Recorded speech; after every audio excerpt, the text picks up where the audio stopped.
తమిళనాడులో సీఎంగా విజయ్ ప్రమాణ స్వీకారం చేసిన తర్వాత జరిగిన రాజకీయ పరిణామాలు ఇప్పుడు దేశవ్యాప్తంగా చర్చకు దారితీస్తున్నాయి.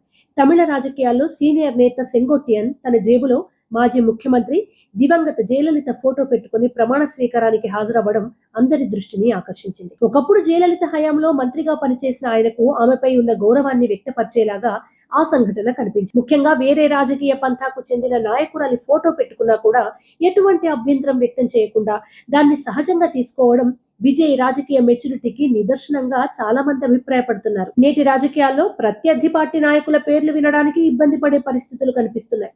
ఒక పార్టీ అధికారంలోకి వస్తే ముందున్న ప్రభుత్వ పథకాల పేర్లు మార్చడం, వారి గుర్తింపులను పూర్తిగా తొలగించడానికి ప్రయత్నించడం మనం చూస్తూనే ఉన్నాం.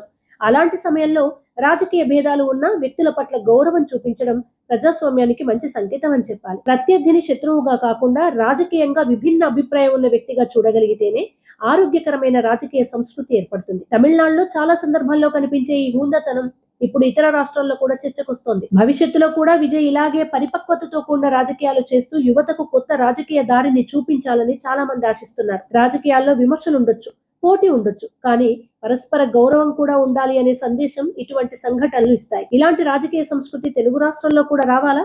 మీ అభిప్రాయాన్ని కామెంట్స్ రూపంలో తెలియజేయండి.